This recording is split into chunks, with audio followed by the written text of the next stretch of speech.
Do you remember the days when games were fun? A time when guns had infinite magazines and didn't need to be reloaded. A time when I could jump out of a 20-story building without worrying if I was going to get hurt when I hit the ground. A time when RPGs had turn-based combat that allowed you to think about your next action without pressure. Well, after recently acquiring remastered versions of two of my all-time favorite games on the PS2, I do remember. And boy, how they are still fun. And that made me wonder, what happened to games? Why is it that games from 10 years ago managed to be more fun than some of the most acclaimed titles of recent years? Sure, nostalgia may come into play, but it goes beyond that. My answer is realism. Developers didn't used to worry about their games being unrealistic. Fun games were the ones that sold, and so developers used to focus on making their games fun before making them realistic or even pretty. But somewhere along the lines, with games pushing towards a more mature market, developers started thinking that realism was more important than having fun. They started worrying more about the experience they were trying to convey than with making the whole thing fun to play. They forgot that they were making a game and not a movie. To explain exactly what I mean, let me show you a few examples. Take your average online FPS nowadays. How many times were you killed because you were caught mid-reloading? Or failed to kill that one guy because you were unlucky enough to suffer from a bit too much recoil or gun spread? That didn't used to happen in old FPSs. In Quake, for example, you could fire continuously as long as you had ammo, and every gun had the precision of a laser. The only limit was your skill, and that made games you were good at many times more rewarding. Another example are the recent old school RPGs. No, I don't mean Borderlands with its hybrid RPG shooter antics, or Skyrim with its action-adventure with RPG elements, nah. I mean the real RPGs, heavy on stats, overcomplicated plotlines, and lots of micromanagement. Games like Final Fantasy or Ni no Kuni.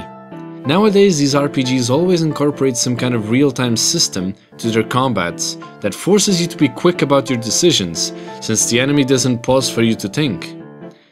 This in turn makes it harder for you to issue commands, especially when you have a party of 3 or more. Modern RPGs try to solve this issue by leaving the control of your party to AI, but we all know that tends to work quite badly. This problem didn't exist with old turn-based games.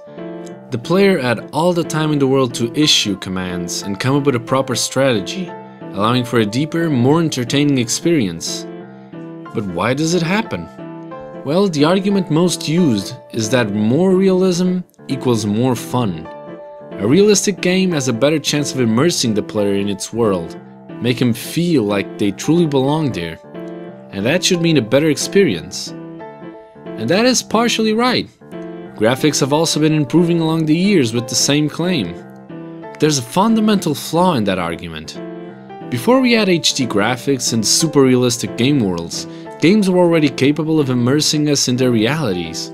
Sure, graphics and realism have helped, but the level of immersion a game achieves depends on much more than those things. And so sacrificing fun game mechanics for the sake of realism is not a good trade-off for the immersion you're supposedly going to get. Now, in no way am I saying that games shouldn't strive for realism. A big part of the gaming industry belongs to super realistic games, simulators and such. But it should never cross over to game mechanics. A game must be a game before it is anything else, and so making a game fun and entertaining should come first and foremost before any other aspect of it, be it graphics, sound design or story, which normally contribute to that realistic feel. I mean, if you need any proof, just look at World of Warcraft.